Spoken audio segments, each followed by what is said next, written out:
Fazer nossa aula 11, né? 1º de junho de 2020. Vamos dar sequência ainda no conteúdo da aula 10, né? E aí nós vamos tratar agora de séries uniformes, né? Com parcelas adicionais. Né? No caso, vamos supor, eu fazer o financiamento, né? Aí eu vou fazer, por exemplo, em 60 vezes.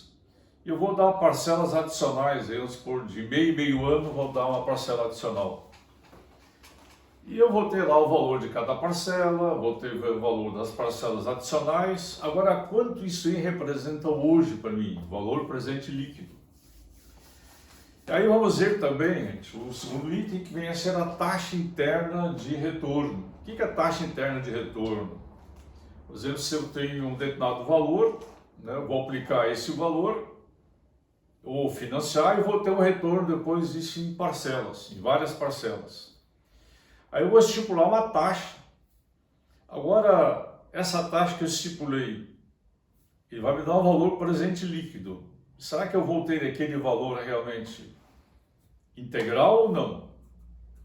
Será que eu fiz um bom negócio ou não? Isso quem vai me dizer é a taxa interna de retorno. Se eu aplicar e tiver a taxa exata, o valor presente líquido vai dar zero. Isso nós vamos ver agora no exemplo. No primeiro exemplo aqui já vamos trabalhar ali as duas coisas, o valor presente líquido e a taxa interna de retorno. Então eu tenho uma situação seguinte aqui, ó. Vamos supor esse fluxo de caixa, eu vou ter aqui ó, o valor hoje, o NPV hoje, o valor líquido, né? À vista, ele representa 4.500. Só vou ter retorno no ano 1, R$ 1.000, no ano 2, R$ 2.000, no ano 3, R$ 3.000. Agora, quanto vai ser a taxa interna de retorno desses valores?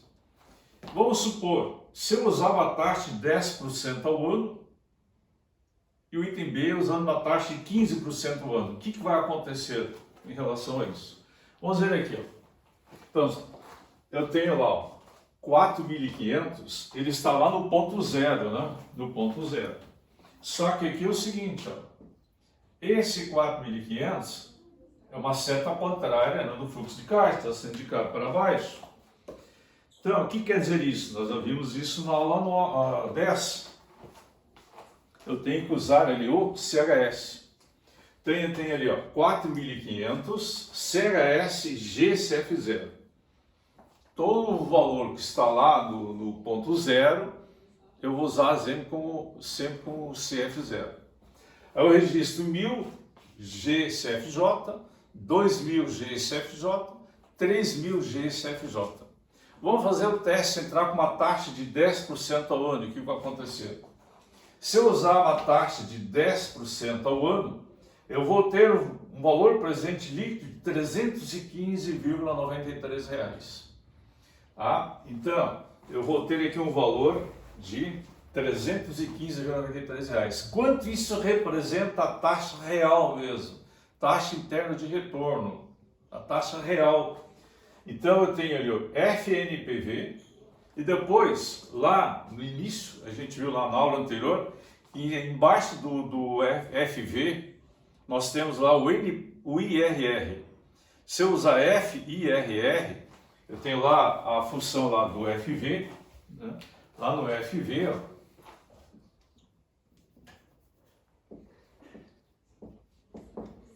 aqui eu tenho, ó, IRR. Ah, então eu vou usar essa função. Para chegar no IRR, como o IRR está em amarelo, eu tenho que usar o F. Então, sempre primeiro eu calculo o FNPV. Então, registrei todos os valores, FNPV, eu faço FIRR 13,33673, 13,34%. Para não fazer todo o registro de novo, eu deixo isso na máquina, né, como está. E aí eu coloco, depois que eu tenho esse valor, eu coloco lá 15i, aí eu faço de novo FNPV, aí observe ele, ó, que vai dar negativo 145,60. E o FIRR vai continuar dando o mesmo, 13,34 ou 33.676. Tá? Vamos fazer juntos ali, gente. Vamos lá, vamos pegar HP. F segue X, ó. Então nós temos, ó, 4.500 CHS GCF0, está no ponto zero. 1.000 GCFJ, 2.000 GCFJ,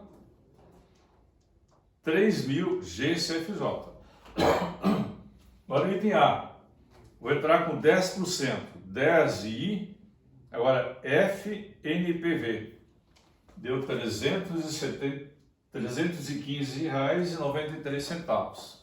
Sempre faço primeiro o FNPV. Aí depois FIRR, que vai estar lá, ó, no FV na parte inferior, ó, 13,34. Deixa na máquina, não desliga, não anula. Aí entra agora com a segunda taxa, ó, 15I. Aí faz de novo, FNPV. Deu negativo, ó, menos 145,60. E se eu fizer o FIRR, vai ter que dar o mesmo IRR. Então observe o seguinte, por que aqui deu um valor inferior? Ó? Aqui deu prejuízo. Por quê? A taxa que eu considerei aqui é 15%. Mas a realidade, a minha taxa interna de retorno é 13,34%. Por isso que esse valor aqui, ó, resultou em negativo. Ok? Vamos ver um segundo exemplo, né, da compra de um equipamento no valor à vista de R$ 121.927,30 e ele foi vendido em 12 prestações mensais iguais de R$ 20.000 cada uma, sendo a primeira prestação paga 10 meses após a compra. Então quer dizer, foi feita a compra e começou a pagar a primeira prestação no mês 10. Eu, o problema, quero saber qual a taxa de juros cobrada nessa compra. Tá? É interessante a gente sempre fazer a conferência quando a gente vai, por exemplo, adquirir algum financiamento, alguma coisa, e realmente ver se aquela taxa que estão nos cobrando, se é uma taxa real mesmo ou não, né, de acordo com aquilo que está nos sendo dito ali na hora. Então é bem simples a gente fazer esse cálculo. Volto a frisar de novo. Primeira coisa, fazer o fluxo de caixa, construir a linha do tempo. Então, vou construir a linha do tempo para poder me situar. Então, como ele tem uma carência, ele não fala em carência, mas isso quer dizer que vai começar a pagar no mês 10. Então, isso quer dizer que vai ter 9 meses de carência. Claro, o banco ou a empresa não vai te financiar essa compra em 10, 9 meses e não te pagar nada, cobrar nada de juros. Vai te cobrar juros. Então tem duas maneiras de fazer. Uma delas seria, por exemplo, pegar este valor aqui, ó, capitalizar ele aqui até o mês 9 e depois fazer um PMT, um financiamento em 12 vezes. Ah, mas nesse caso aqui nem daria para fazer assim. Por quê? Porque eu não conheço a taxa de juros. Então, aí já ficaria complicado, né, para resolver esse problema pela forma. E assim, pela HP, é bem simples.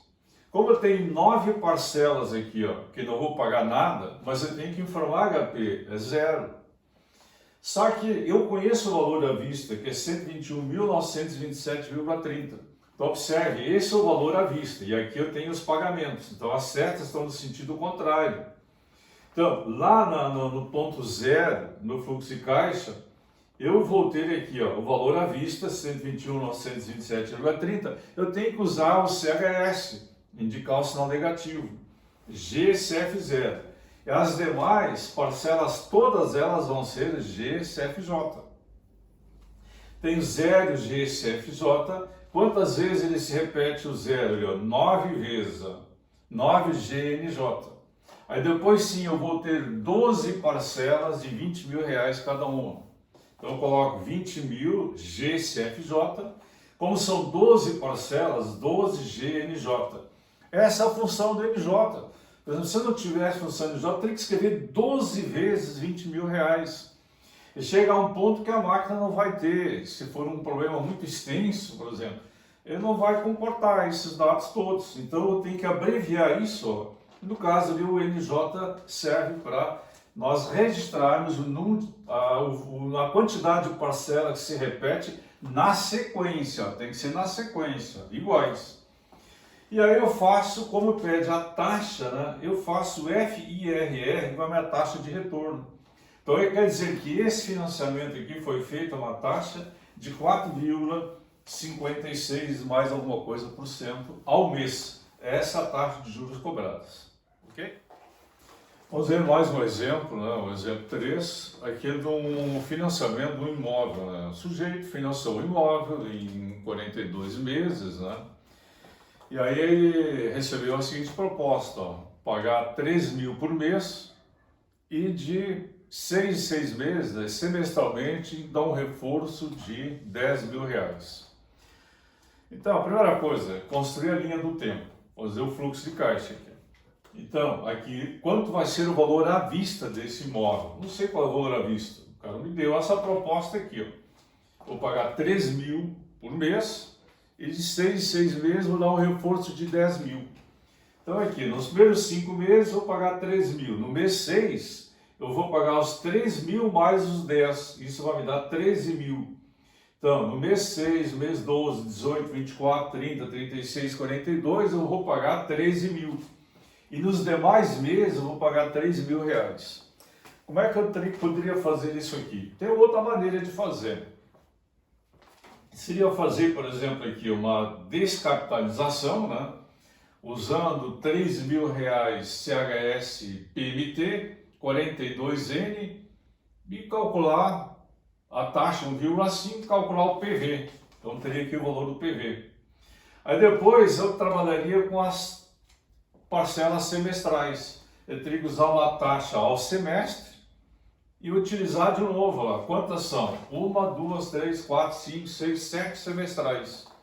Então eu teria N7, PMT seria 10 mil reais e a taxa ao semestre, e encontraria um PV e somaria os dois. Mas, se eu utilizar esse processo, no início vocês vão estranhar um pouco utilizar essa função.